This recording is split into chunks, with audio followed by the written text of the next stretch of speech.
It's only been 1 week of divisional play in the Greater Thumb Conference, and it's lining up for one wild ride. Good evening and welcome to the WLEW Sports Network presentation of The Strong Side on Sports Radio 1021. I'm Clark Ramsey, your host. Joining me tonight, as always, is a true professional. He even has a license to prove it. Please welcome Dave Hansen. Thanks, Clark. Happy to be here and can't wait to talk about the game of the week on Friday night. Also in studio with us is the sports editor of the Huron Daily Tribune, Paul P. Adams. What a great night it was to open divisional play. The Greater Thumb West, every single game was decided by a touchdown or less. That was amazing. Week number 4 was the first week of East and West play in the GTC. And we saw a lot of games come down to the very end, like Paul said. USA and Cass City decided in the last play. Bad Axe trying to make a late comeback. Harbor Beach sealing a victory in the last minute with an interception.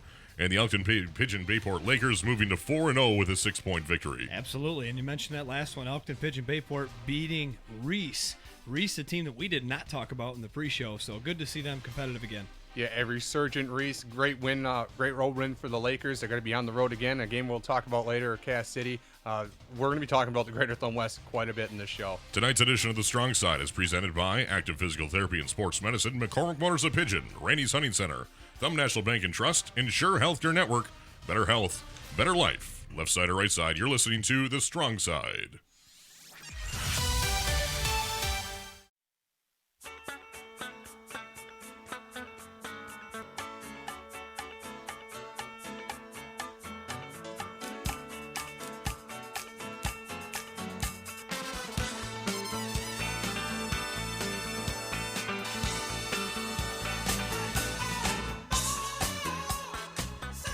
This segment of The Strong Side is presented by Active Physical Therapy and Sports Medicine. Life is painfully enough, no need to feel it in your back too. That's Active Physical Therapy and Sports Medicine, just west of the light in Bad Axe, and now a second location in Sandusky.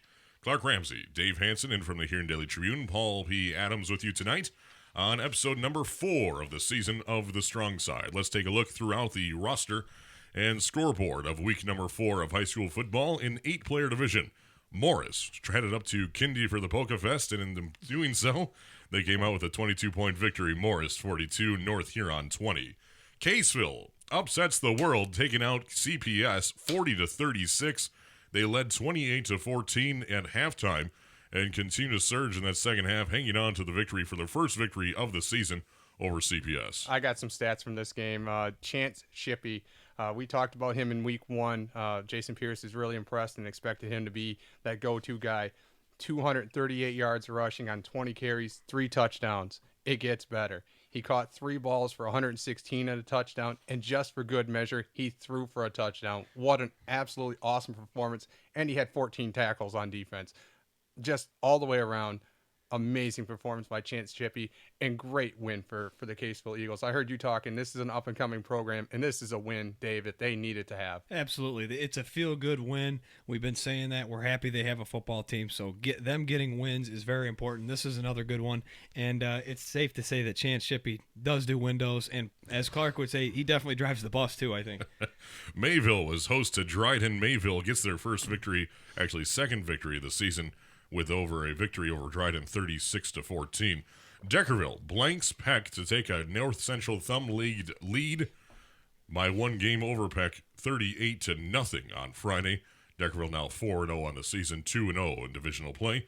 And Owen Gage fights back and takes out Burton Madison Academy 42-32 on Friday. We'll have more with that one at the end of our program. And Kingston blanks Big Rapids Crossroad Academy 57-0 for their first win of the season. In 11-player division, we had the Greater Thumb Conference starting out divisional play in the East and the West, and Harbor Beach was on the road at Marlette trying to find their second victory of the season, and they did exactly that. They take out Marlette 34-32, squeaking one out and hanging on with all their might in that fourth quarter. We'll have more from that later. Aubly takes out Brown City in quite the fashion, 28-6 in Brown City to improve to 4-0 on the season, 1-0 in Divisional East. Sandusky blanks Memphis 52-0. It was 44-0 at halftime, and they put on another touchdown in the third quarter for good measure to take out Memphis 52-0. Vassar and Bad Axe in Bad Axe, and it was a tough one, and Bad Axe tries to come back in the fourth quarter, but wasn't enough. Vassar 24, Bad Axe 20. Bad Axe now 1-3 in the season. Vassar 2-2. Lakers at Reese, one of the most intriguing matchups of this week. Lakers hangs on for the victory, 26-20 over Reese. Reese's first loss of the season. Lakers now 4-0 and 1-0 in the West. In our game of the week on the WLEW Sports Network, USA edges out Cass City with a last-second touchdown. The two-point conversion puts them ahead. USA 24, Cass City 22. Gentlemen, we've only played 4 weeks, but this was by far the best competition we've seen. Well, we might not see a better game than this all year. It was actually a slow starting game. The game picked up as the game went on, and then that fourth quarter, especially the last probably 3 to 5 minutes, was absolutely incredible. And then when you get to have that play where it's if they make it, they score, they win. If they don't make it, the game's over, the other team wins. It was just you were on the edge of your seat the whole fourth quarter. It was a really good feeling game. Before we get to that game in further detail, Paul, can you lend us a hand on anything that Ubly Brown City game, or was it just business as usual? Business as usual, and business as usual is nobody reports anything from Ubly, so I have nothing to report from that game. Easy, Cougar. Just saying. A little surprised by the 28-6 differential, because if you remember in week 3, Cass City absolutely dismantled Brown City. I think it was 62-6 or something along those lines. So Ubly just scored half of the points that Cass City scored. So not really sure what happened there, but nonetheless, it's a solid win for Ubly. Nobody's going to beat Ubly. Look at the rest of their schedule. They're playing for playoff points at this point. And those playoff points are going to be huge, because if they finish the season undefeated, they want them style points, and they want every reason for them to get that home field advantage throughout the district at least. So that's very important to them. But I still think what's important to see here is that, yeah, they may have only scored 28 points, but again, on the road, they only gave up the 1 touchdown. I still think the defense here is what needs to be talked about. We always question their offense, but I know we've seen Mychek early. He's looked really good at quarterback, but, they have limited weapons. I like Brandel and I like Brown. After that, they are a little bit they don't have that extra guy. They don't have the throwing game quite yet. Mychek showed he can do it. Do they trust it yet? I'm not really sure. But what they're always going to have is that defense, and that defense has held the likes of USA and Cass City in check when they needed to do it. So they're going to be able to lean on that. They may not be the prettiest offensive team in the world, but defensively, that's where Ubly's going to get it done. And I'm still going to assume that touchdown Brown City scored was later in that game, because I do believe it was a shutout in the first half. I may be wrong there, but so that tells me that it was sort of a garbage time touchdown. The game was well in hand for Ubly. I don't think they ever felt threatened in that game. Oh, don't ever say garbage time when it comes to Ubly. I got chastised by Coach Becker one time. There's no such thing as garbage time. I will take that back then. I believe it was a later in the game touchdown that they allowed. We're talking about practice. Not a game. We talking about practice. Garbage time. Moving on to USA and Cass City, the game of the week on the WLW Sports Network. We were in for a treat. And the first half absolutely flew by. I think it was not even 8 o'clock and we were already at halftime. That's because in the first quarter there was absolutely no scoring. In the second quarter, USA was in the midst of a very long drive, something they did all night, and USA at the 11:24 mark in that second quarter caps off a touchdown with a Ryan Kine 4-yard keeper. The 2-point conversion was good. That drive covered 15 plays, 75 yards, and took off 8 minutes and 6 seconds off the clock to put USA up 8-0.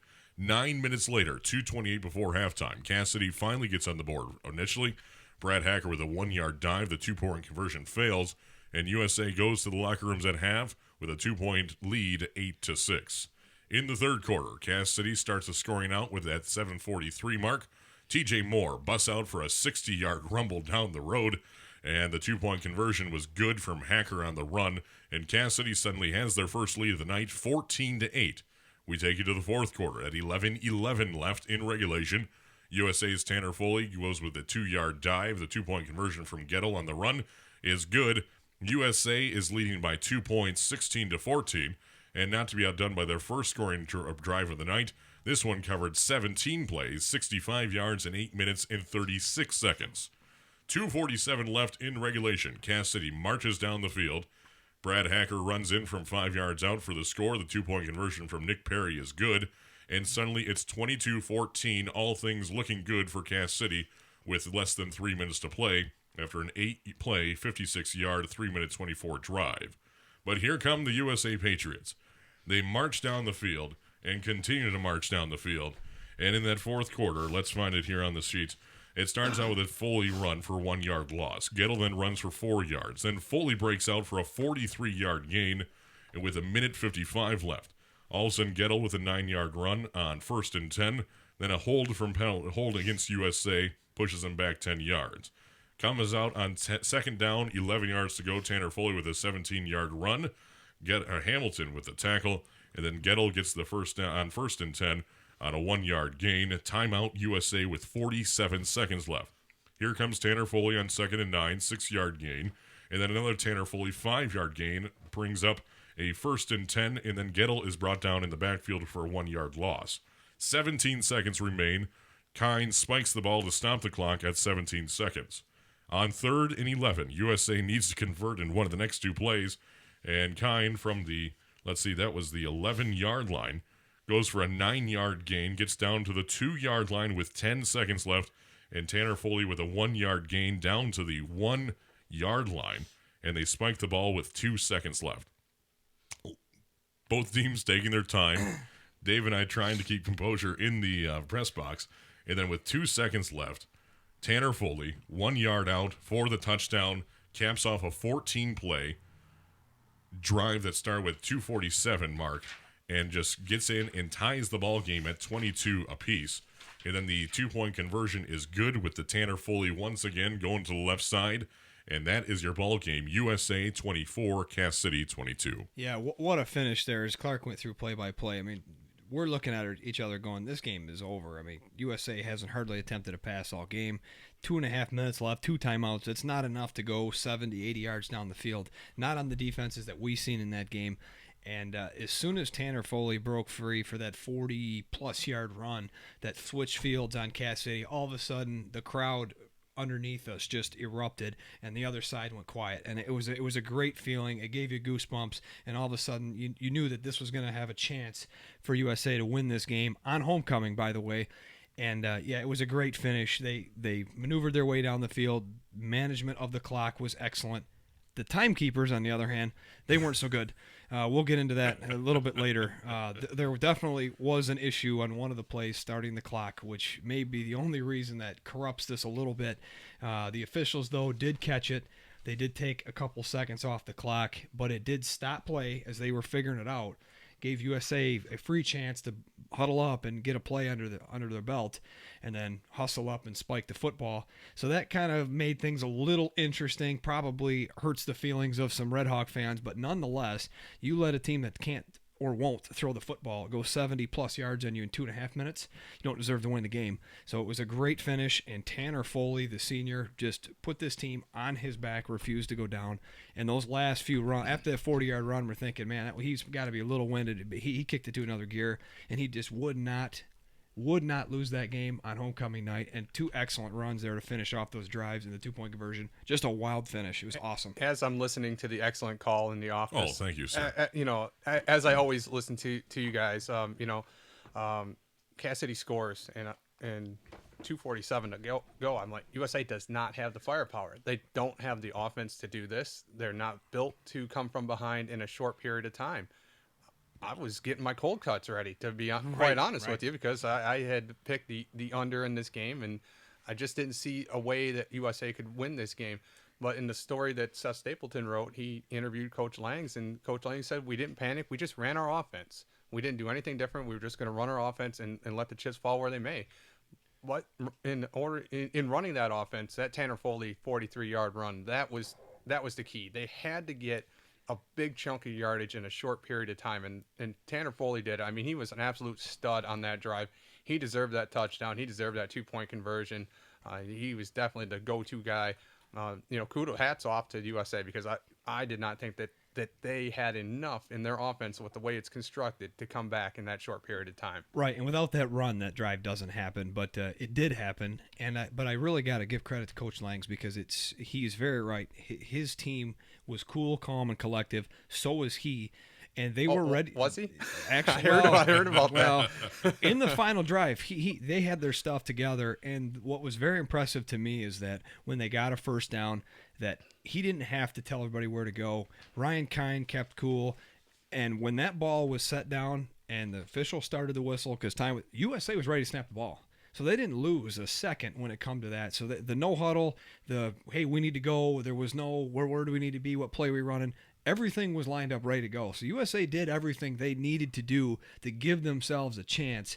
And they obviously wanted this game more than Cass City and finished hard and got the touchdown to win the game. Very deserving. When I talk to Seth Stapleton, we always chat when he's writing up his story and coming back. We're on a high from the great games that we see. And I said to him, and he agreed, that this was under Coach Langs, this was USA's signature win. This was their signature win. I mean, to come from behind at home on homecoming when you need it, and knowing the schedule that's in front of you still, this was a game that they absolutely needed. They remain in the Greater Thumb West title hunt, and more importantly to me, they're 3-0, or they're 3-1, 3 wins. They need 3 more, and they will be in the playoffs. I think when you look at their remaining schedule, they have those 3 wins, and now they have momentum to really, I think, compete for the Greater Thumb West championship. And for me, I look at what they did last year, and that was impressive, but this was their best win under Coach Langs. I absolutely agree with you. I think they have unofficially sealed themselves a spot in the playoffs. I really, truly believe that their schedule is going to allow them to.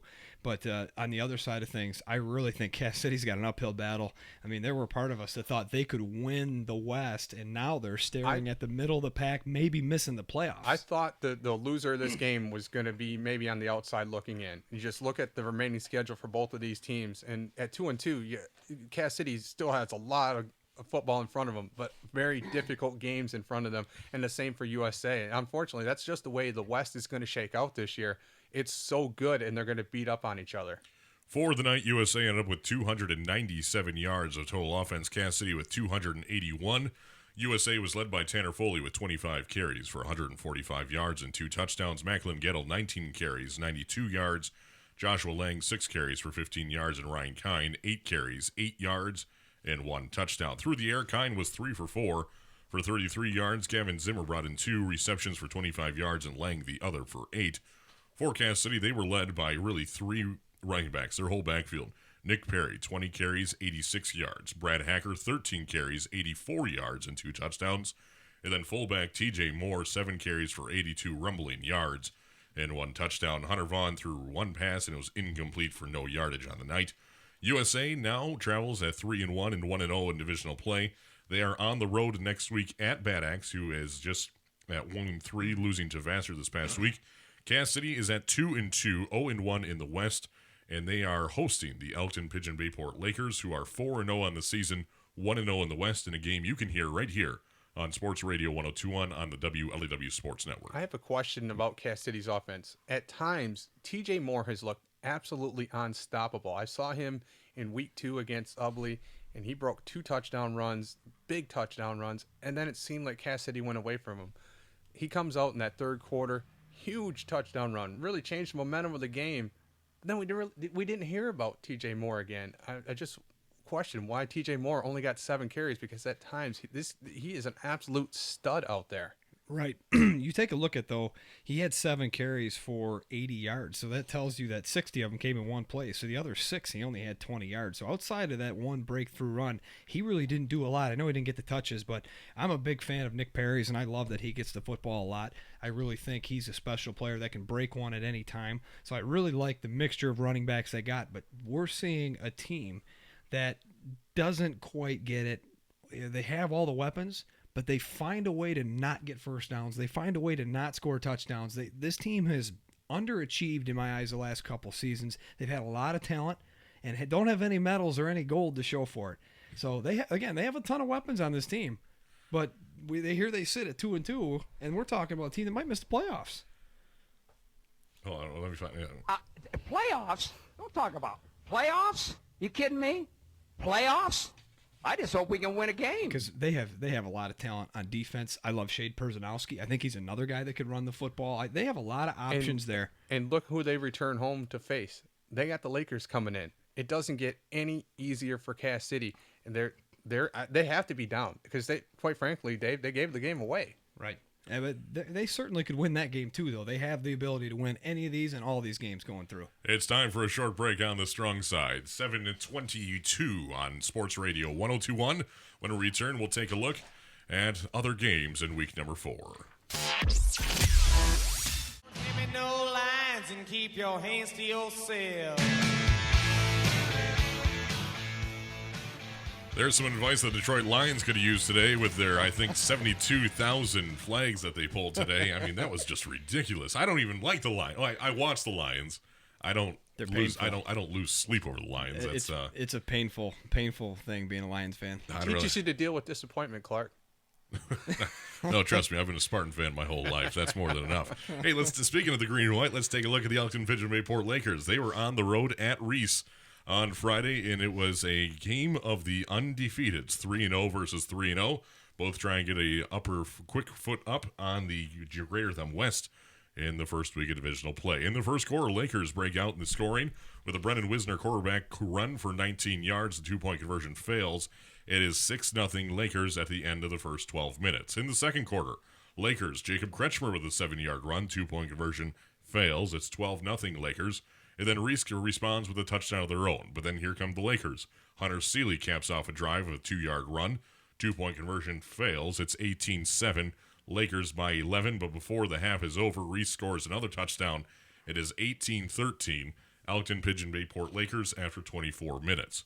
In the third quarter, Lakers with a Brendan Wisner breaks out for 47 yards run. The 2-point conversion is good. 26-13. Lakers doubling up Reese going into the fourth quarter. Reese tries to make a late comeback with scoring when 7 points puts on the board, but that is your final. Lakers hangs on 26-20, is now 4-0 on the season and 1-0 in the West. Well, I tell you what, we were excited about this game because we didn't know a ton about Lakers because we haven't personally seen them up close yet and live. But we have heard nothing and knew nothing about Reese, to be totally honest with you. And Reese gave them all they can handle. This is a good game for Reese. They are back. They look really good. I'm not sure if they're quite the playoff team yet. They might make it in this year, but they pushed Lakers to the limits, and that's good for Lakers too because one of my favorite terms is battle-tested. And this is a game that shows how tough they hang when it comes to the fourth quarter when you're up by 5 points. And they hung in tough, won a big game, and they got to because they have another tough one next week against Cass City. In Cass City, a team that is desperate for a win. They absolutely have to have one, in my opinion, to make playoffs. So they're going to be giving them everything they got. And again, I think Lakers are going to have to bring another good game. Absolutely agree, Dave. Through 3 weeks, Lakers had absolutely just blown out everybody. When you're blowing out everybody, you just don't know how good they are. Lakers had not faced good opponents yet. We didn't know about Reese. I talked to Coach Grybowski. He always calls in Friday night, and I picked his brain. I said, "Is Reese back?" Because they've been down for a while. Reese was a powerhouse in the 2000s for a long time, and then Coach Bob Saylor left, and they took a big drop down to places they hadn't been before. And Coach Grybowski said, "Yeah, they're back. That's a good team. That's a team that's going to win a lot of games and still compete for the West and a playoff spot." So that's all I need to know, that Reese is back. And Lakers is very good too. They needed to be tested in this game.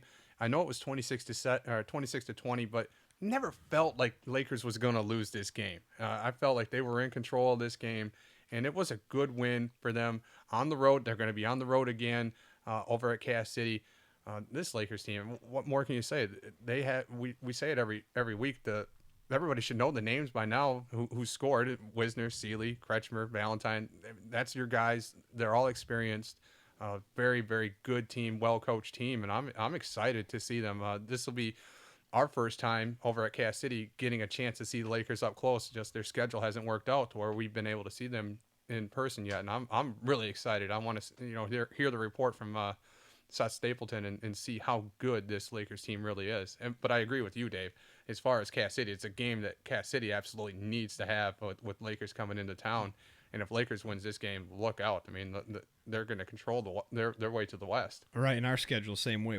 It is what it is, but we know now that with down the stretch, if Lakers is in the hunt in the West, every game is important, and any time one of these West teams can beat the other one. So I'm sure we're going to see our share of Lakers coming down the stretch, and for the right reason. So again, I'm excited. We've seen Cass City now up close. We know what they have. We know what they're capable of, and they are capable of beating up Lakers next week in Cass City. So I can't wait to see a rivalry game. It should be a great one. Well, speaking of rivalry games, now that Reese is back, how good does the Sugar Bowl look now with Reese and USA? It's been a while since both of those teams have been on the same par level with each other, and it looks like this year is going to be the year where it could be one of those classic Sugar Bowl matchups, and with Greater Thumb West and playoff implications written all over it. I mean, the West is every week there's just another half a dozen storylines that we look forward to seeing how they're going to play out. For the Lakers, they were led by Hunter Seeley with 13 carries for 138 yards and 1 score.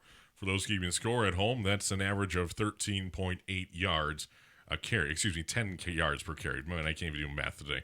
Brendan Wisner, 19 carries, 102 yards and 2 touchdowns. That's what I get for showing off. And Jacob Kretschmer as the other scorer for the Lakers tonight. Lakers at 4-0 on the season, a 4-game winning streak dating back to the beginning of the season. And like we said, they are on the road at Cass City this coming Friday. Cass City at 2-2, losing this past week to USA. A game they must win, a game you can hear on Sports Radio 102.1 as the WLEW Sports Network Game of the Week. Lakers at Cass City, week number 5. Absolutely. And the other game, as you said, Reese is going to take on Vassar. Not as interesting of a game, but a game that, again, if Reese wants to get in the playoffs, this is the game they must win. Vassar's hung around with a couple teams this year. They really haven't gotten their stuff together yet with all the seniors they lost last year. So it could be a decent game, but expect Reese probably, with what we're hearing, to take over in that game. Yeah, I think Reese, you look at their schedule, they got a couple of wins where you think they should have them. You should probably be able to pencil Reese in at 5 wins right now. I don't know who they have in week 9, but then they also have Cass City and USA both left. So Reese very much alive in the West title hunt and to get back into the playoffs for the first time in a few years. Not sure what Essexville Garber has done in recent times, but that's who Reese hosts you on might week number 9. want to make sure you're in the playoffs before you face Garber. I think Garber is a fairly decent team this year. So, well, we'll only find out in week number 9, and of course a lot of football will be played before then. Hey, let's take a look to the east side, 7:31 on Sports Radio 102.1. As the Harbor Beach Pirates were on the road in Marlette, and speaking of Cass City, they were desperate for a win as well. Harbor Beach entered this game at 1-2. They had not won since week number 1 against Bad Axe. In the first quarter, Harbor Beach starts out the scoring at the 8:40 mark with Harbor Beach's James Shelkey with a 10-yard run. The 2-point conversion fails. It's 6-0 Harbor Beach. Marlette, a minute and 23 seconds later, scores with a Brett Havens 1-yard run. The 2-point conversion from the McKenney pass is good, and Marlette has the lead 8-6. 4:40, still in the first quarter, mind you. Harbor Beach, James Shelkey with another 5-yard run. The 2-point conversion, Kirsch to Shed pass is good, and Harbor Beach is back on top, 14-8. Move on to the second quarter. 9:45 before halftime. Marlette's Corbin at Chisholm with a 1-yard run. The 2-point conversion McKenney run is good, and Marlette leads by 2 points, 16-14 in a dogfight. 6:27 before half. Harbor Beach's Brady Kirsch with a 16-yard pass completion to James Shelkey. The 2-point conversion pass fails, and Harbor Beach has a 4-point lead into halftime, 20-16. In the third quarter, Harbor Beach no scoring through the first 9 minutes and 2:52 left before the fourth quarter. Daniel Lanfear with a 1-yard run for the score. The 2-point conversion fails. It is Harbor Beach by 10 points, 26-16. In the fourth quarter, 9:21, Marlette's Corbin Chisholm with another touchdown for 1 yard out. The 2-point conversion is good, and suddenly it's a 2-point ball game. Harbor Beach with a 26-24 lead over Marlette. They respond at 5:19 left in regulation. James Shelkey with yet another score in the night. 16-yard run for the score. 2-point conversion. Kirsch pass to Shelkey as well for the 2-point conversion completion. And it's Harbor Beach out by 10 points, 34-24.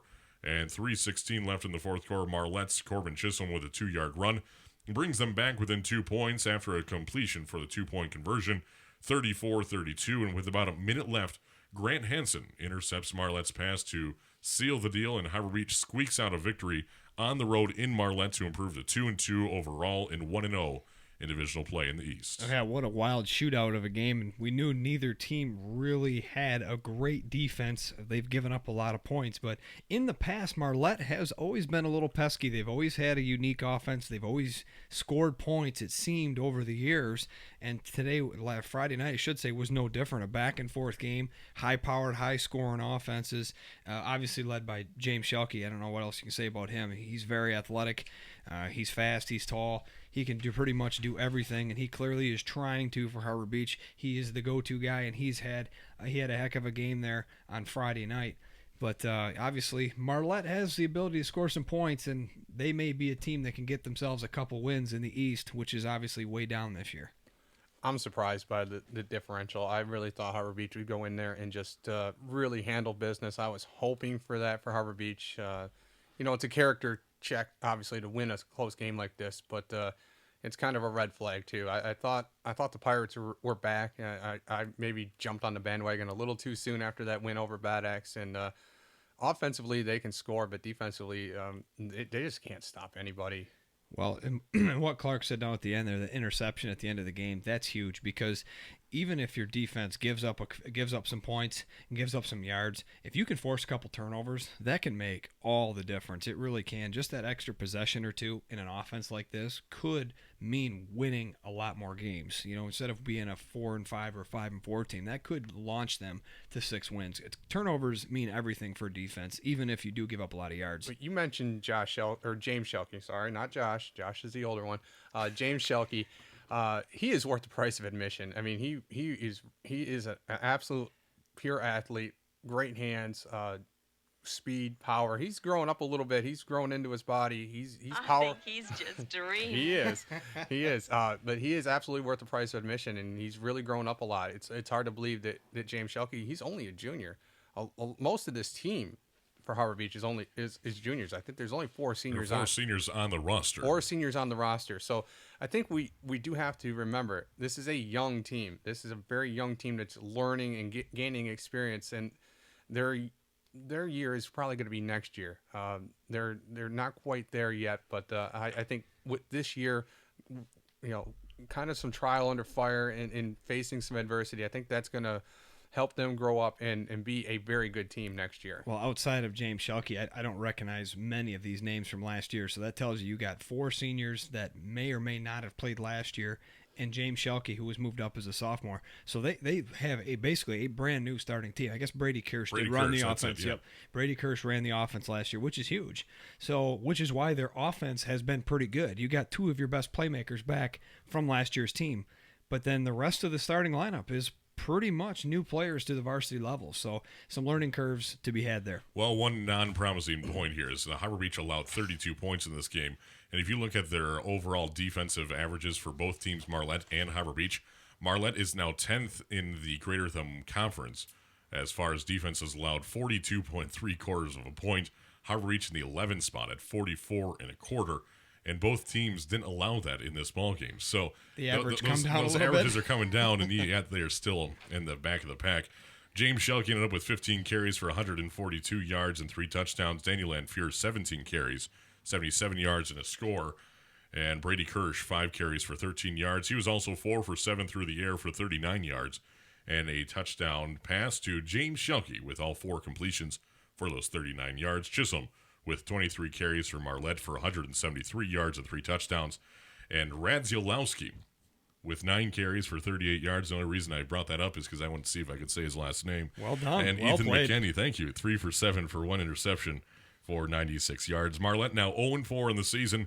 They are at Ubley, who is 4-0 on the season. Harbor Beach is hosting the Sandusky Redskins, who just got their first victory of the season over Memphis this past weekend, and is 1-3. Well, that's the more intriguing game of the two. Harbor Beach against Sandusky. Harbor Beach gets a home game against Sandusky, who just got their first win, as Clark mentioned, but they scored a lot of points doing it. They're a young team. Everybody also. scores a lot of points against Memphis. That's true, but they are a young team too. They had a lot of seniors lost from last year's team, so this is a brand new team basically for Sandusky. So them getting a little more comfort, getting into their comfort zone, could make a difference. You probably are out for another close game shootout. I don't see any other game that involves Harbor Beach that isn't a high-scoring shootout.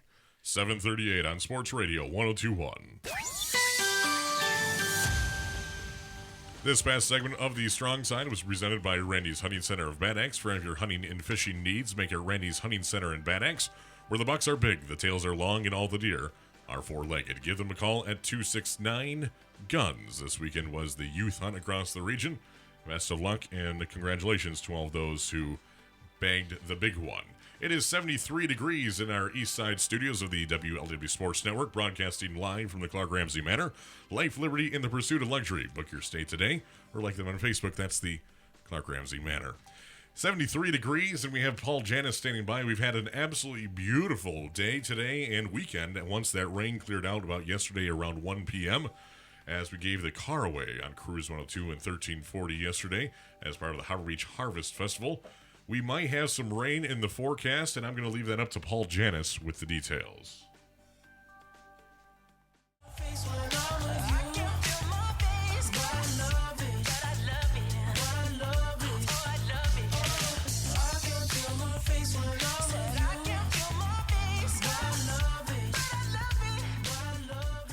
Listen to the WLW Sports Network in more ways than ever before. Tune to Sports Radio 1021. Download the Cruise 102 app on your Apple or Android device, or listen live and worldwide at WLWsports.com.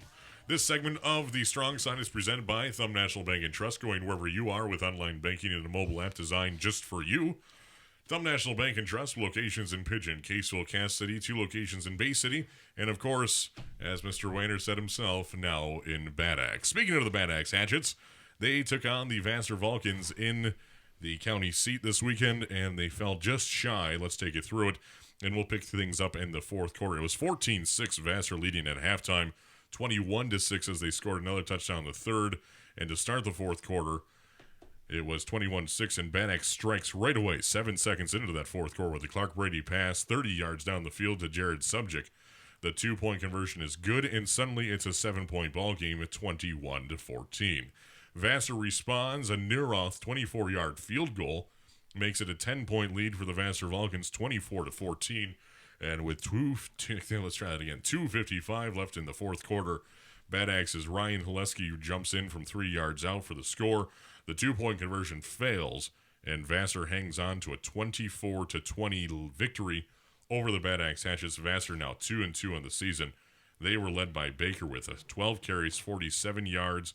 Rivard, 12 carries, 38 yards. Smith, 5 carries, 32 yards, and only 65 yards through the air. So Bad Axe's defense starting to show up a little bit, only allowing 211 yards on the night. I think Bad Axe kind of riding that momentum from Memphis. They picked up a big win the week before, and out of all the games in the Greater Thumb West, I thought this was the one with the biggest question marks. We didn't really know how this game was going to go. We knew the others in the West were going to be pretty darn competitive. This one was a real pleasant surprise, and I think a really good thing for Bad Axe. They dug down deep there in the fourth quarter. They gave themselves a chance to win the game. I like to see that out of the Hatchets. They're not going to make the playoffs this year, but I like to see a team that's not going to quit either, and Bad Axe didn't quit in this game. They haven't quit in any game yet so far this year. I was impressed with both teams because they both played fairly good defense, all things considered. And I guess it's easy to say that after we talk about Harbor Beach Marlette, but they both played pretty good defense. Both teams barely accumulated 200 yards of offense. But the side note I got to have is that field goal. I mean, that's Hey. I think about that though. That basically secured the victory for Vassar, because if they come up empty-handed on that drive, Bad Axe goes down and scores. If they get the 2-point conversion, they steal the game. They win by 1. And so that field goal basically was the dagger there for Bad Axe. But a crucial play for Vassar, and one we don't get to talk about very often. We don't get to see that ever. You barely see teams line up for an extra point from 2 yards outside the end zone, let alone a 24-yard field goal. So I thought that was kind of neat. I wanted to highlight that. With my head sewn to the carpet, I wouldn't be more surprised than I am right now. When I was typing up the roundup for this on Friday night, I said field goal. Oh, we're going to be talking about that on the Strong What Side. makes you say that? I knew we were going to be. But Dave, you're absolutely right. Play of the game. It really gave Vassar that 3 points that they needed to make it a 2-point or 2-score game, and Bad Axe just ran out of time. Well, that was their closer, for example, in baseball. I mean, that literally sealed the game for them. Bad Axe obviously goes down and scores, does what they need to do, but if without that field goal, again, they have an opportunity to go for 2 and take the lead by 1 with 2 minutes left in the game, which obviously could have changed everything. USA is, let's try this again. Bad Axe is against USA this coming week in week number 5 of the regular season. USA at 3-1, of course, coming off that victory over Cass City and has won 3 in a row. Vassar now 2-2 on the season at Reese, who is 3-1, of course, losing to Lakers this past week. I'm looking forward. I'm going to the Bad Axe USA game. Obviously, USA is going to go in there a pretty heavy favorite. I haven't had a chance to see USA yet. I think this should be a pretty good game. It'll be homecoming for Bad Axe, so I'm kind of excited to see that game. Hey, let's take a look at 8-man football, and the Owen Gage Bulldogs took out Burton Madison by 10 points. It was 16-6 at the end of the first quarter and 30-12 at halftime in favor of the Owen Gage Bulldogs, and they ended up winning 42-32. And 1 point of stats that we want to point out is Jake Warak with 29 carries for 223 yards and only 5 touchdowns this week, so he's slacking a little bit. And then he comes in with 14 tackles for the night for Owen Gage. Just huge numbers once again. And Owen Gage needed every bit of it. I was at the first half of this game. This is where I chose to go. And David Binder, the other stud running back for them, he went down, pulled a hamstring, maybe could have played, but Owen Gage was kind of in control of the game, and Coach Wenzel didn't want to risk it. So with David Binder out, Warak became the workhorse, and he's really kind of been the workhorse all year. And again, just an absolutely awesome performance for Warak. They're 4-0, but they're banged up. Owen Gage is banged up now. They get Akron Fairgrove, and that's it. Akron Fairgrove is coming right at the right time for them. If they had to face New Haven Merritt or Flint International right now, I think Owen Gage would be in a little bit of trouble. Being able to get Akron Fairgrove on their schedule, who just is not a good team at all. I think that's exactly what the doctor ordered for Owen Gage. Hopefully they can use this week, get healthy, not suffer any more injuries against Akron Fairgrove, because they have some bigger games down the road. Well, and again, with David Binder going down, Jake Warak steps up, answers the bell. But I still think that this was an opportunity for them to find yet a third person to keep that offense going in case of an injury, or just to add another weapon. Obviously, your Waraks and Binders aren't going to be around forever, so you always want to use these opportunities to grow other players. But like you said, I mean, Akron Fairgrove couldn't come at a better time, but it was good to see someone push Owen Gage. We haven't really seen them pushed in the last couple seasons during the regular season, so it was nice to see them hang on tough in a game where they kind of had to score points to stay ahead. Owen Gage had, and I can't remember his name, but it was a big fella. He was pulled off the offensive line. I think had a number in the 70s. He ended up with 94 yards and a touchdown. So Owen Gage, that's huge, though. Right. That's crucial for this team. They are not a big team in terms of roster. There's only 14, 15 kids on this roster, if that. So when you suffer an injury like David Binder, who he's a stud on both sides of the ball. I mean, he's your go-to guy on offense. He's a great guy to have on defense as well. And I noticed it. I'm sure he's a great guy too. He probably is. I noticed his absence more on defense than I did on offense. I think offensively they were able to really kind of keep it going, but defensively they started giving up yards and points when David Binder came up with that hamstring injury. So hopefully he can get the treatment he needs and get back healthy for them, because if they're going to go where they want to go, they need a healthy David Binder in order to do so. Owen Gage at Akron Fairgrove, who is 0-4 on the season. Burton Madison Academy is facing off with New Haven Merritt, who is 4-0 in the season in the MM8 MFC Conference. 7:52 on Sports Radio 102.1. It's time for one more quick break, and then we'll take a look at the Week 5 schedule. This upcoming segment being brought to you by McCormick Motors of Pigeon, home of the honest sale. See Marion Scheller or Alec McCormick today and every day, and see why all roads lead to McCormick Motors of Pigeon. You're listening to Sports Radio 102.1.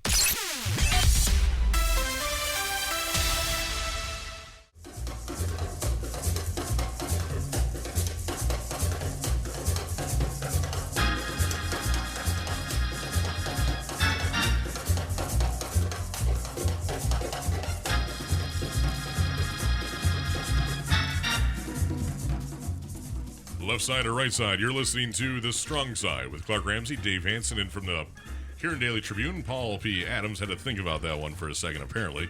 And, of course, you can you'll be able to watch The Strong Side coming up on from MichigansThumb.com, the Huron Daily Tribune website. We have Coulter on site filming us tonight, as it will be every week. Yes, sir. All right, let's take a look at the week number 5 schedule. We have Thursday action, in fact, according to the MHSA. McKingston will be traveling to North Huron in Thursday action. That doesn't seem right. We'll I'm going to say that's going to be on Friday. check your local listings for that time. And then, of course, in Friday action, confirmed, Sandusky will be at Harbor Beach. Marlette is at Ubly. Memphis at Brown City. That is the East, and the Greater Them West. Lakers is at Cass City. That game on the WLEW Sports Network. Coverage starts at 6:10 p.m. USA is at Bad Axe, and Vassar at Reese. Deckerville is at Rudyard. Not in sure the whose UP. yard that is, but it's a Rudyard. Flint International is at Caseville. They'll be in for a shock. Akron Fairgrove is at Owen Gage, and then Mayville is at Morris. I'm saying Flint to Caseville is a little bit different style of town there. That's all I'm saying. We are in week 5 already, guys. Correct. Week 5 already. them what they've won. Guess what? Snooze to you already had his first playoff projections up. I haven't even looked that far yet. Unreal. I'm still wearing shorts. So am I. Defiant to Makes the 3 end. of us. But week 5 already. Let's talk about it. We could really start thinking about playoffs now. We could have Lakers, if they win, go to 5-0, 1 win away from the playoffs. We got teams that are really starting to think about securing that berth already. Well, more specifically, there's 2 games that I'm looking at that have some appeal to me. The first one is a little less appeal, but in the East, you got Harbor Beach at home against Sandusky. I really think could be a decent game to see. Could be a close game, could be a high-scoring game, one that's exciting to see. Hard to pick a winner out of that one right now. And the other one to me is I like Vassar at Reese. I mean, I want to know how good this Reese team really is. Vassar should be a team they could beat, but hey, we don't really know. We haven't seen Reese yet. What are you fellas thinking about our game of the week here? We have Lakers on the road at Cass City. We've obviously talked about it a little bit. What do you expect out of this football game? Hands down, the clear choice of game to see this weekend, I think. We have a Cass City team that, again, that is desperate. They will do anything that they can possibly do to win. If they lose, they're out of the playoffs. They're out, right. They are out. So this is everything to them where Lakers can afford a loss. But they have looked very, very good, and Cass City's going to have to play a very perfect game to win this one.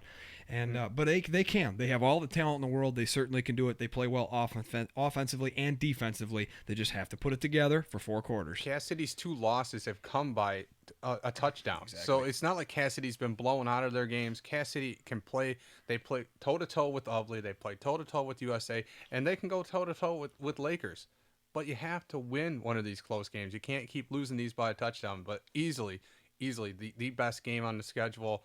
I'm looking forward to sending Seth over there and seeing what Lakers is made of, because it's week 5, and personally we haven't seen Lakers. Seth or I, we've had a stringer that's shot Lakers a couple times for us, and he's given me a little bit of insights. But this will be the first time the Tribune Sports staff gets over there and gets a real chance to see what Lakers is all about, and I'm excited for that. Of course, Lakers at Cass City this coming Friday. Coverage starts at 6:10 p.m. on Sports Radio 102.1 with Clark Ramsey, Dave Hanson, Doug Cole, and Kayla O'Neill with your call. On Friday night, kickoff is at 7 p.m. of week number 5 on Sports Radio 102.1. Gentlemen, final thoughts from this week. Again, some great games this week. I can't say enough about the game that we've seen, Clark. USA with a miraculous finish, an exciting finish. I don't think we've been that jacked up about a game. I blew the call. Oh, so. my gosh, it was fantastic. Again, can't be more exciting than that game was. For a regular season game, it honestly felt like first round of playoffs right there. It was great. We've been touting the Wild Wild West. Every game decided by a touchdown or less lived up to the hype, and I think we're going to see it almost every single week in the West. The Strong Side is presented by Thumb National Bank and Trust, Randy's Hunting Center of Van X, McCormick Motors of Pigeon, Active Physical Therapy and Sports Medicine, and Sure Healthcare Network. Better health, better life. I'm Clark Ramsey on behalf of Dave Hanson and Paul P. Adams. Thank you for listening tonight. We will see you Friday at 6:10 p.m. as Lakers are on the road at the Cass City Redhawks on Sports Radio 102.1, home of the WLEW Sports Network.